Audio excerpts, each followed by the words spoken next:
Syederalun, sejak beberapa minggu terakhir, jumlah hasil tangkapan ikan nelayan yang didaratkan di Pelabuhan Perikanan Lampulo, Banda Aceh meningkat drastis. Sebaliknya, membludaknya hasil tangkapan tak serta-merta memberikan keuntungan bagi kalangan pengusaha kapal ikan, termasuk nelayannya. Pasokan yang melimpah ini direspon daratan dengan turunnya nilai jual.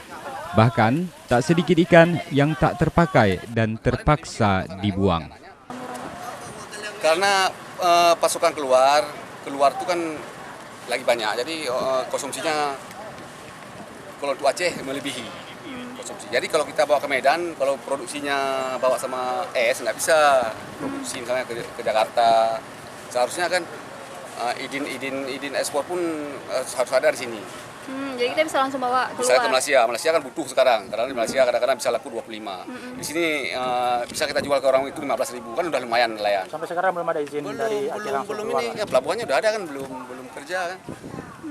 Jadi nggak mau ditampung oleh penampung di sini, kemudian kita jual lagi ke Medan gitu Itulah, ya? penampung di sini cuma berapa? Paling-paling 100 atau 200 ton.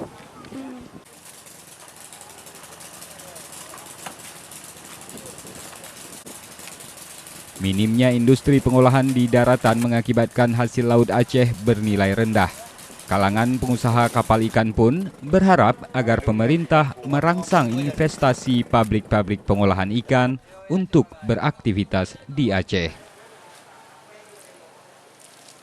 Dari Banda Aceh, Reza Munawir, Serambi On TV.